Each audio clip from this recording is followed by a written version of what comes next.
Here are a few basics of how to edit in Premiere Pro and some of my workflows. So first of all, we open up Premiere. Once Premiere is open, you are presented with this window. Go to New Projects if it's a new project, or Open Projects if it's a project that you've already started. So we're starting a new project, so New Project. I'm going to call it Round the Garden, as that is the name of the product. I'm then going to go into Location and Browse and find my folder. So I know it is in Clients, Atom Production, Tranquil Still, Round the Garden. Now it's very important to get your folder structure organised so that you know where everything is. So I will save the project in the project folder. Choose. All these settings are fine. Scratch disk, I set those to save as the same as the project, so that if you copy the project anywhere else to another computer or another hard drive, everything that you need is already in the same folder as the project. Okay, now we're in Premiere Pro. I'm in my single screen layout. I've customized that. It's called TK Laptop. It's not always on a laptop, but that's just what I call it. Right now what we're going to do is import some footage. So I'll go back into Finder, make this window a little smaller, and I was already navigated to the Round the Garden folder. In there we have the footage that I filmed earlier today, and I'm going to drag that across. So this import failure box is just for some of the extra files that the camera generates, but all the footage will be in there. And there we go, we now have our footage folder with the footage in. So outside of this, I like to do a little bit more folder organisation before I get started with anything. So right click, new bin, and I will do sequences. What else will I need? I'll need some music. So music. Maybe some assets like logos or lower thirds, or any stills you might want to add can go into assets. So let's open that music folder and import some music. So I've already got some music downloaded. Let's highlight those, copy them across. And as you'll notice, because they're just simple WAVs or MP3s, they've come across no problem without any import failure box.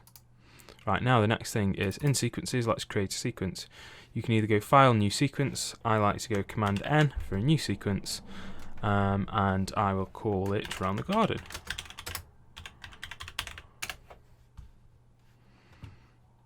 So once we have that sequence, it automatically opens. The sequence settings depend on what footage you are using, but here's a simple trick to get the right settings for your sequence. So if I drag and drop any clip into the sequence, it will ask me if I want to change these settings to match the sequence. I don't, I want to keep existing. But you can do that if you wish, if it makes your life easier. So, as you can see, that's one way of putting a clip into the sequence, is by dragging and dropping it. You can also double click the clip, and then you can scrub through it. Find the bit you want, so I want it to start there, and I want it to end there. And I can either use the drag video only to drag video, drag audio only, or I can grab the whole image and drag it down. But what I want to do is just drag the video. Yep, and again, keep existing settings, that's what I want to do. So this is in the gallery view. You may not have this, you might have it in a list view or a freeform view. The easiest way to look at the footage for me is in the icon view, because I can see a little preview, and as I run my cursor over it, I can see a little preview of the video. But sometimes the list view is good because you can see the different assets of your footage. So I have some that's 25 frames, some that's 50, and some that's 100 frames. That's why I did not change the sequence settings to match the clip, because I have many different clips. And that's a great thing with Premiere, is you can use a mixture of clips and formats, and it's not fussy. You don't need to transcode everything at first.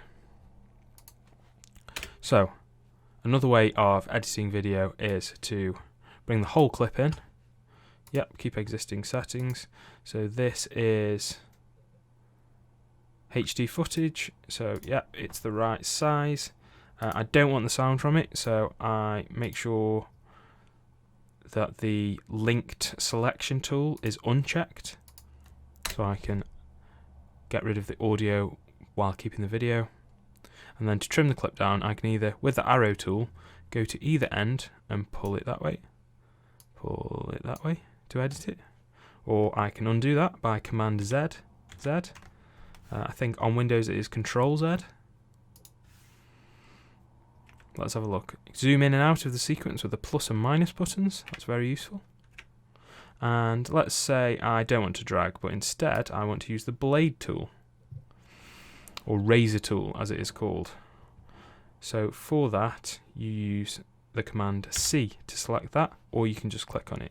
I find C easier. C is quite easy to remember. C for cut. So let's say we want it to start there, so I did one cut, and then we want it to go to my dodgy camera work. Want it to go from there to there. Okay, so we cut those pieces out. Now back to the arrow tool. You'd think this was A, but no, Final Cut already took that one. So think of an upside down arrow, V. So I've clicked V, so back to the arrow tool, and I can highlight these now. And there we go, I have my selected clip. Okay, great. So what I'm going to do with this is, because it is slow-mo footage, I'm going to hit Command R, which brings up the speed and duration tab. You could also right-click and go speed and duration. And I'm going to set that to 50% speed, because that's what it was recorded at. And there we go. That's a little bit better, isn't it? And that is basically how you edit. Editing is all about finding a clip, cutting it, making it shorter, and putting those together in a sequence. So now I'm going to go through and cut the rest. I'm going to cut it to music, because that's a lot easier. So I'm guessing this video is going to be about 30 seconds long, so there is a 30-second version of the song that I've downloaded. So I will bring that down, and I can edit to this song. One thing you may notice when you download music is it is usually a lot louder than you need it. So if I double click in this grey area, it expands it, and I can already see from that waveform that this music is way too loud.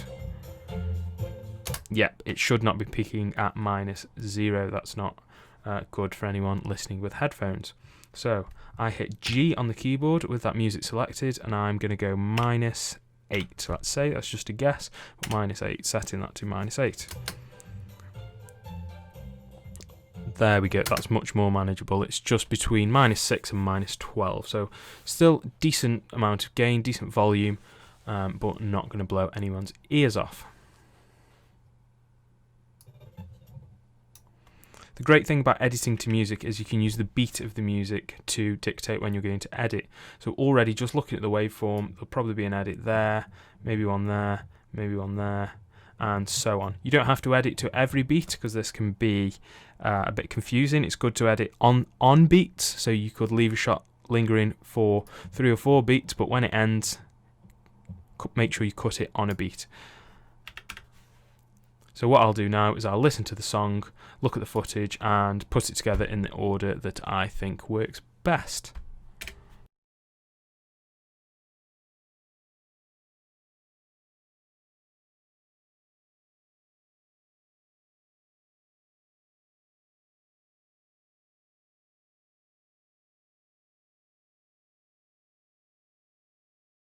So what I have here is some 4K footage that I've put onto the 1080 timeline. So what you need to do with this is, once it's in position, you can right click on it, set to frame size, and then it will jump to 50% scale in this case, because it's 4K on 1080. So it will fit it to frame, and you can zoom and crop as you wish if you need to.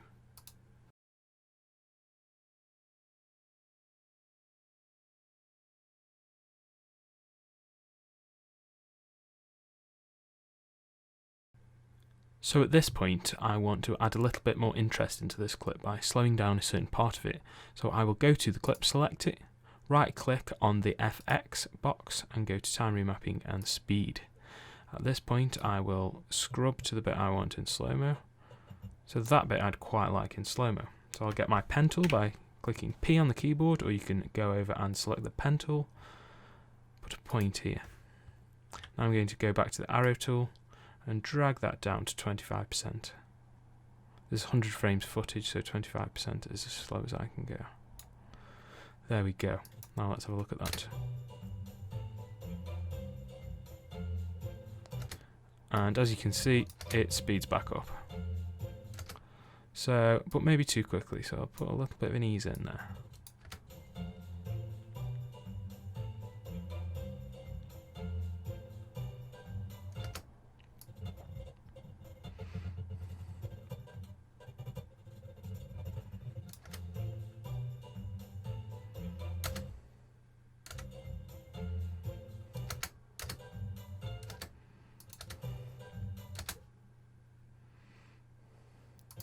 Maybe we want that last bit a bit quicker actually.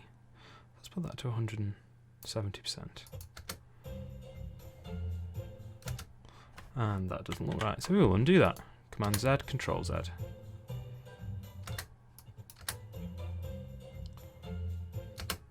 With a lot of video editing, it is trial and error. So continue on until you get what you feel is right.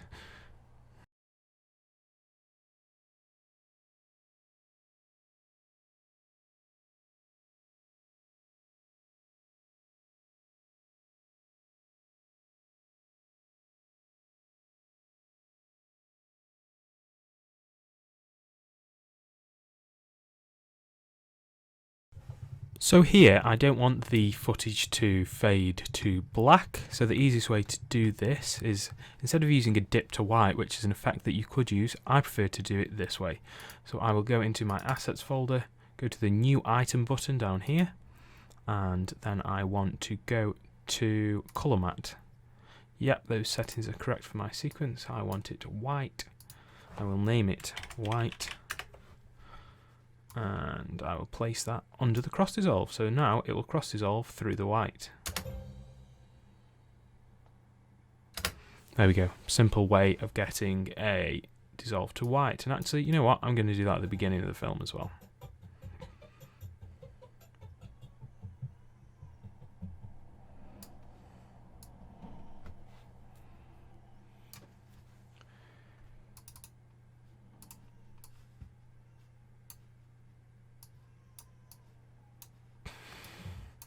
So there we go.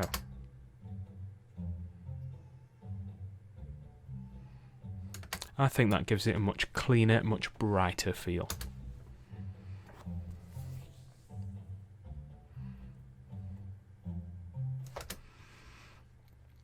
This clip here looks a bit wobbly, so what I'm going to do is nest it, as it is not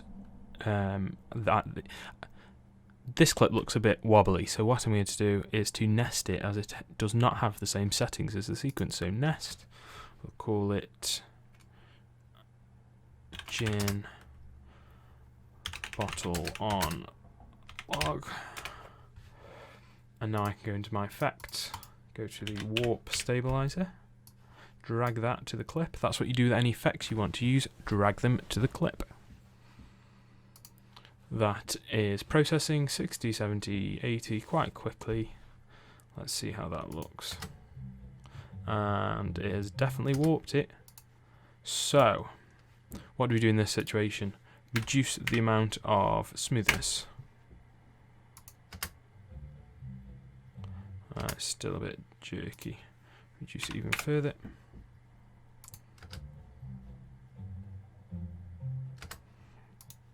Yep, definitely looks like you're a bit drunk already off the gin. Right, there we go, 2%. So there we go, that's enough just to take a little bit of that shake out.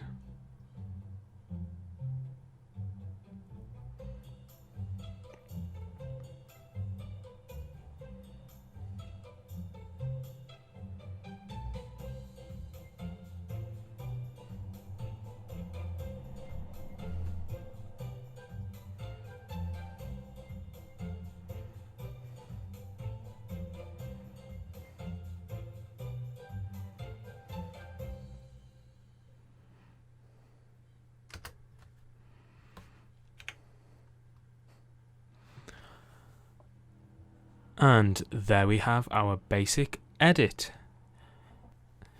Editing is a huge subject. These are just a few basic ways that you can create an edit.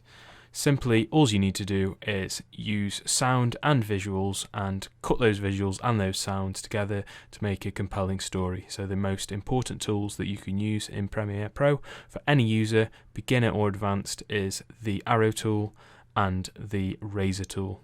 Everything else is just a way of speeding that up. All these tools are basically ways of making clip longer or shorter.